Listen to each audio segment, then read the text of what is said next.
आज इस वीडियो में हम लोग जानेंगे झारखंड की कृषि। झारखंड की कृषि में कितना उत्पादन होता है, इसके क्या क्या भौगोलिक दशाएं हैं, क्या क्या परिस्थितियां हैं, इसके बारे में इस वीडियो में हम आपको समझाएंगे। सबसे पहली बात कि कृषि जहां तक सवाल है, भारत एक कृषि प्रधान देश है और झारखंड एक खनिज प्रधान। तो यहाँ की कृषि का जो स्वरूप है वह किस प्रकार के हैं, आइए इस वीडियो में समझते हैं।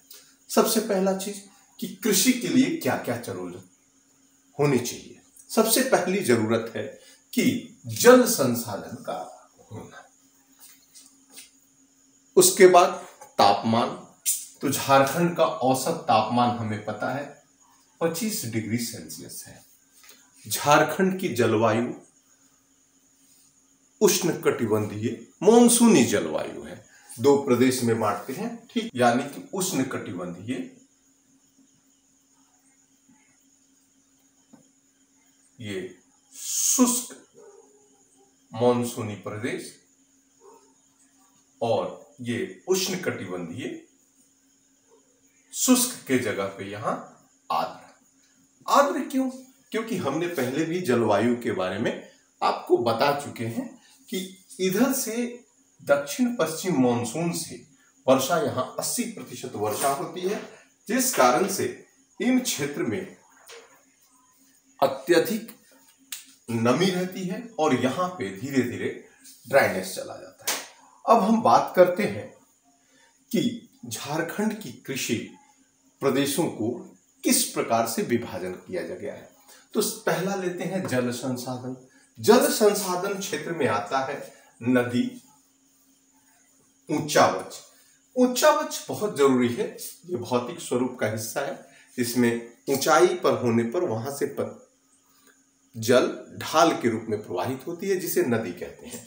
तो आपको झारखंड की प्रमुख नदियों के बारे में भी जानना ज्यादा बेहतर होगा, क्योंकि यहां देखिए ये दामोदर का क्षेत्र है, ये उत्तरी कोयल, दक्षिणी कोयल, शंख, ये स्वर्ण रेखा, यहाँ अजय नदी, बराकर नदी।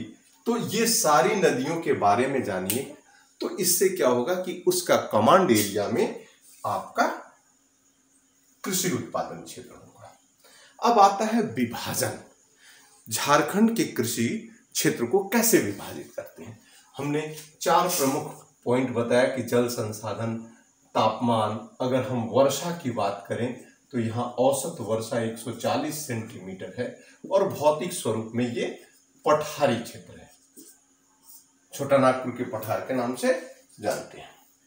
राष्ट्रीय कृषि अनुसंधान परियोजना भारत सरकार द्वारा तैयार किया। राष्ट्रीय कृषि अनुसंधान परियोजना ने पूरे संपूर्ण भारत को 127 कृषि प्रदेश, 127 कृषि प्रदेश में भारत को बांटा, याद रहे।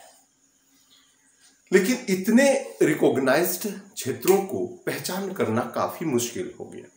तब क्या किया गया? तब सबसे पहला काम किया गया कि इसे योजना आयोग द्वारा पूरे भारत को कुल 15 कृषि प्रदेशों में बांटा गया। कृषि प्रदेश, और ये 15 कृषि प्रदेश में रिकॉग्नाइज किया। ये पहला है, ये दूसरा है। उसी 15 में केवल आपको याद आना है कि ये 7वां कृषि प्रदेश है। यानी योजना आयोग ने जो 15 कृषि प्रदेश बांटा, उसमें झारखंड 7वां कृषि प्रदेश है। और उस कृषि प्रदेश का नाम है पूर्वी पठार और पहाड़ी क्षेत्र। इसमें केवल झारखंड ही नहीं बल्कि उड़ीसा, छत्तीसगढ़ का कुछ भाग भी आता है। अब देखिए कि इस पूर्वी पठार और पठारी क्षेत्र को झारखंड के आधार पर इसे 3 भागों में बांटा गया। पहला मध्य, उत्तर, पूर्वी पठार। अब देखिए ये नॉर्थ है, ये साउथ है, ये ईस्ट है, आप आराम से बना सकते हैं। तो इसे सीधी सीधी आप दो भाग में बांट लें। ये मध्य हो गया, तो ये 1 नंबर पार्ट हो गया। अब इस क्षेत्र में आपको जानकारी होना चाहिए कि कौन कौन से जिले, क्योंकि हम पहले भी कहे हैं कि आप मैप बनाइए और सारे जिलों को रिकॉग्नाइज्ड कीजिए। तो इसमें सीधी सी बात, यहां हजारीबाग, गिरिडीह, कोडरमा, यहां रामगढ़, इसी तरह से गोड्डा, दुमका, यानी कंप्लीट संथाल परगना, जितना देवघर, गोड्डा, दुमका, साहेबगंज क्षेत्र आता है, ये सारा आ जाएगा। इसके बाद इधर बोकारो, रांची तक, तो ये 1 नंबर आ गया। रांची का कुछ भाग, दक्षिण पूर्वी पठार, यानी कि लगभग ये वाला हिस्सा, दक्षिण और पूर्वी पठार, ये 2 नंबर। इसको कहीं कहीं आपको मध्य पश्चिमी पठार मिलेगा, यानी कि ये 3 नंबर। ये 3 भागों में बांटा गया। अब पहले भी हम आपको बताए हैं कि इसको समझने के लिए सबसे जरूरी ऊंचावच का है। अब ध्यान से देखिए कि ये वाला भूभाग, इसमें हम क्या क्या जानेंगे, तो वर्षा कितना होता है, कितनी नदियों में जल वाहक हो रही है, किस प्रकार का कल्चर है, ये ज्यादा जरूरी है। तो सबसे पहला चीज कि कुल भौगोलिक क्षेत्र अगर झारखंड का देखा जाए तो 79,714 किलोमीटर, यानी 79,714 किलोमीटर वर्ग किलोमीटर इसका क्षेत्रफल है। उस क्षेत्रफल का टोटल 23.72 लाख हेक्टेयर भूमि ही मात्र कृषि योग्य है, यानी अगर प्रतिशत में देखा जाए तो 29.74, अराउंड ऑफ 30% भूमि पर ही आप खेती कर सकते हैं। फिर इस भूमि का अगर इस एरिया में देखें कि इतना में खेती कर सकते हैं, होता कितना में है, तो 22.7% पे, और इस 22.7% का हिस्सेदारी है मात्र 18 लाख। अब यह ध्यान से देखिए कि इतना ही हेक्टेयर भूमि पे अगर ये 100% है तो मात्र 22.7, लगभग 23% पर हम केवल कृषि कार्य करते हैं। बाकी कृषि योग्य भूमि यहां नहीं है, क्योंकि यह पठारी क्षेत्र है।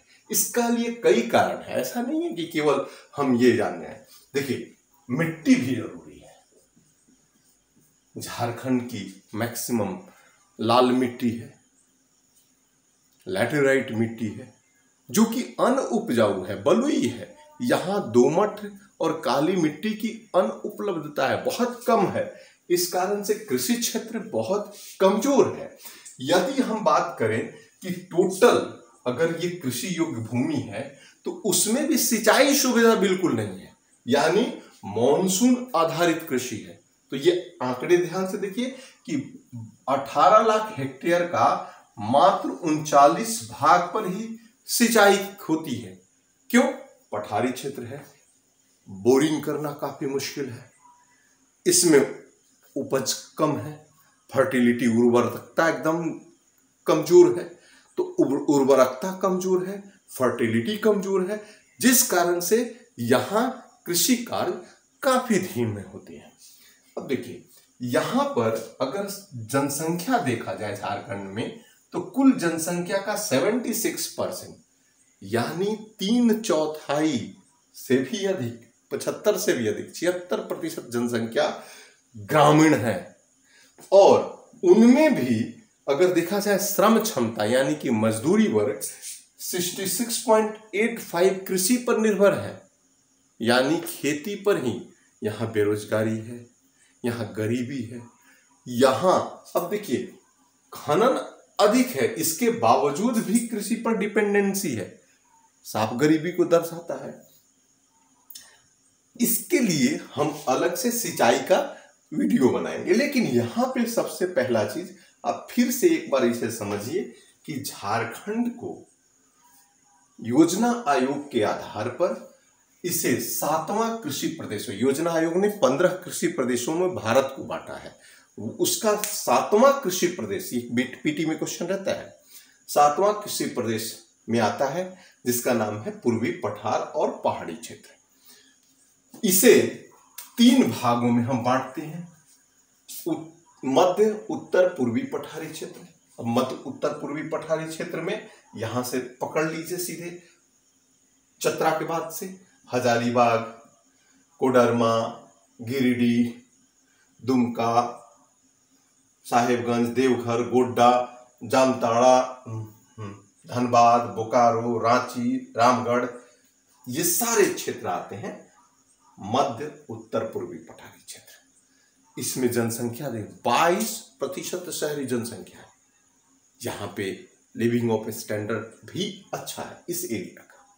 अब आता है दूसरा नंबर, यानी कंप्लीट हार्ड रॉक से बना है। यहां पर 180 सेंटीमीटर रेनफॉल है। टेम्परेचर सबसे ज्यादा झारखंड का कहां है? जमशेदपुर में। औसत तापमान भी ज्यादा है। क्यों?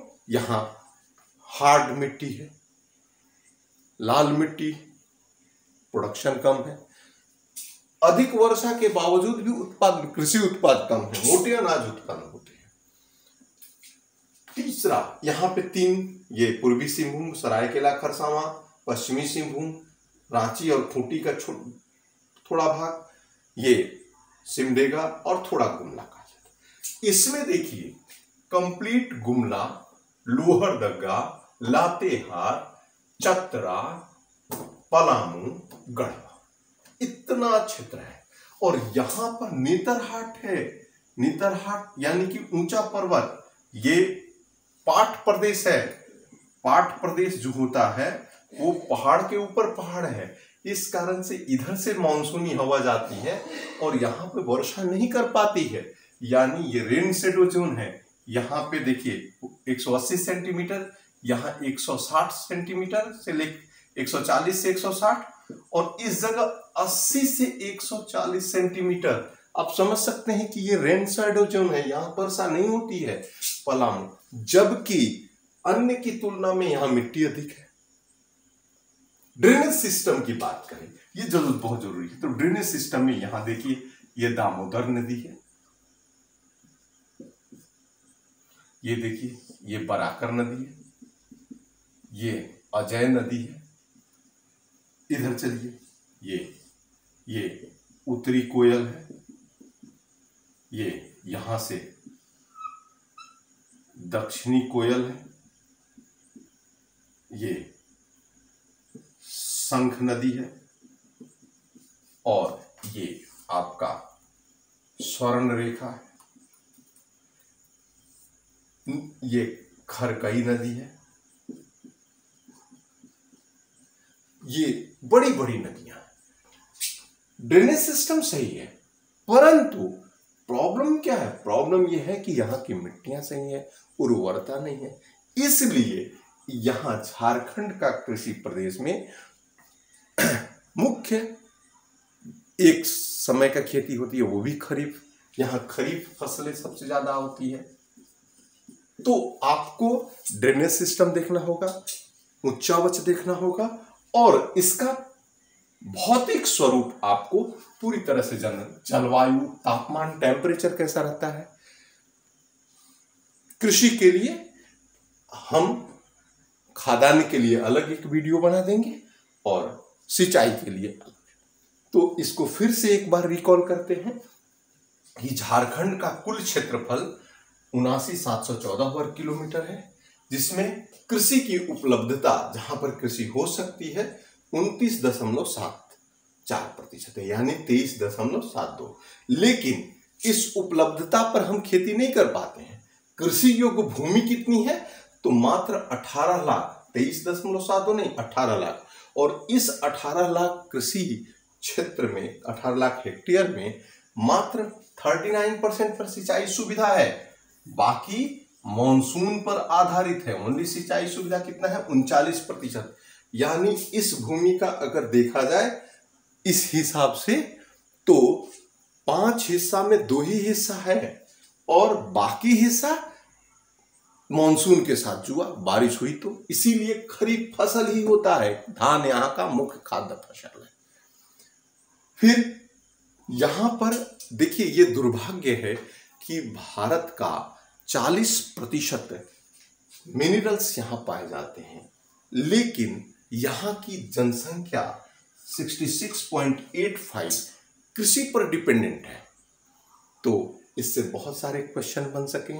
पहला क्वेश्चन बनेगा कि यह भारत के किस कृषि प्रदेश में है, तो 7वां कृषि प्रदेश में।